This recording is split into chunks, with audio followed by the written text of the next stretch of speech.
Yesterday, we talked about why smart people miss red flags with avoidant partners. And this topic often gets a lot of follow up questions. So we decided to make a video addressing the many questions we've seen in the comment sections on our red flag videos. Questions like, but what if it's my fault? And how do I know if it's actually a red flag or just me being anxious? We know that sometimes, even after learning something new, your parts might still be wrestling with self doubt, confusion, or even shame. So let's take a breath and talk through the biggest questions we've seen. Hi, we're Tehrina and Joel Terry. We're licensed therapists here to help you heal from anxious attachment, stop chasing unavailable love, and build the secure relationships and community you deserve. If you missed yesterday's video about why intelligent people rationalize red flags, we'll link it right here, but this Q&A can stand on its own too. Look for patterns, not isolated incidents. Early dating nerves usually involve things like, will they like me? Or am I saying the right things? But if you're consistently confused about where you stand, walking on eggshells, or feeling like you need to decode their behavior, that's your nervous system telling you something isn't right. Red flags have a cumulative effect. One canceled date might be, life happening. But when someone consistently avoids emotional connection, keeps you guessing about their interests, or disappears when things get deeper, that's a pattern worth paying attention to. Absolutely not. Listen, we all have protective parts that learn to explain things away to avoid the pain of facing difficult truths. Missing red flags doesn't mean you're broken. It means a part of you was working really hard to protect your attachment system from experiencing abandonment again. Your parts developed these strategies for survival. Blaming yourself for having survival mechanisms is like blaming yourself for having an immune system.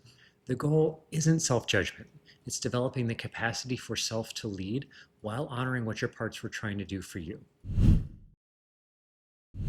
That magnetism is often your nervous system recognizing a familiar pattern from childhood. What you're experiencing as chemistry might actually be your attachment system lighting up because someone's emotional unavailability feels like home. If love felt unpredictable or inconsistent when you were young, then someone avoidant might not trigger your danger signals at first. They might just feel familiar. But familiar doesn't mean healthy. Your parts learned to find comfort in chaos because that's what they knew. That's incredibly common and completely understandable. Frustrating, yes, but understandable. Once your attachment system is activated, your protector parts might work overtime to preserve the connection, even if it means ignoring your own needs or gut instincts. The goal isn't to never get attached. Attachment is human and beautiful. The goal is to develop self leadership so you can recognize the signs sooner and respond from wisdom rather than from that part of you that's afraid of being alone.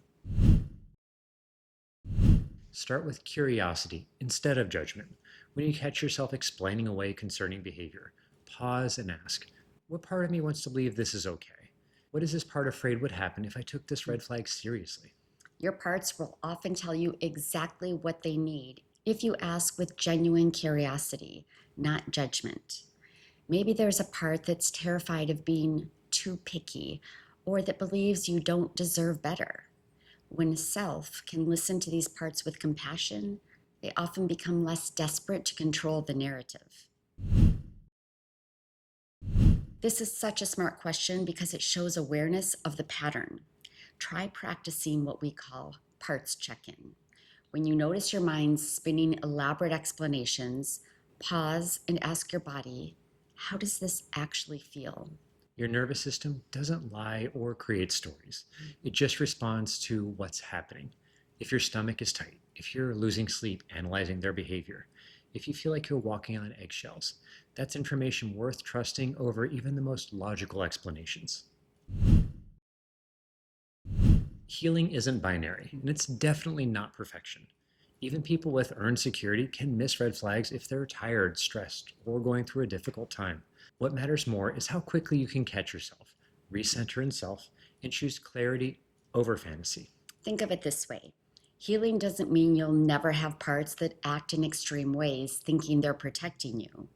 It means developing the capacity to notice when parts are activated and lead from self rather than being led by your parts. And that's an ongoing practice, not a destination you reach. Sometimes knowing and acting aren't aligned, and that's okay. There might be parts that are still carrying heavy burdens from childhood, like the belief that love must be earned or that you're not worthy of consistent care. It takes time for parts to feel safe enough to let self lead, especially if they've been running the show for decades. So be patient with yourself. Change happens in relationship, including your relationship with your own parts. Here's the thing, you might not be attracting them any more than usual. The difference is in who you choose to engage with deeply. When you're operating from self leadership, red flags start to feel like disqualifiers instead of puzzles to solve. As you build more secure internal relationships with your parts, your tolerance for inconsistency and emotional unavailability naturally decreases. You start choosing people who can match your emotional availability rather than people you need to convince to be available. It depends entirely on their level of self awareness and willingness to do their own work. Some people with avoidant attachment are actively working on their patterns, learning to communicate their needs, and developing emotional intimacy skills. But if they're not willing or able to engage in the work, if they're still operating primarily from protective parts without self leadership, then a truly secure relationship isn't possible, no matter how much you grow or how patient you are. If any of these questions resonated with your experience, give this video a like because it helps other people find these conversations when they need them most. What's one question about red flags or attachment that we didn't cover here? Your questions often inspire our future content, so share what you're still wondering about. And if you know someone who's been asking themselves these same questions, sharing this might help them feel less alone in figuring this out. Remember, missing red flags doesn't make you foolish. It means you've been surviving with the tools your parts developed to keep you safe.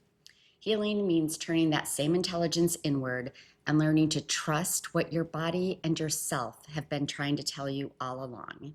If you're still struggling to recognize the difference between anxiety and intuition in your body, watch this video next. And if you didn't see our previous video that led to this Q&A, it's linked right here. Subscribe and take care of your heart. And remember, you're not alone. We're all in this Together.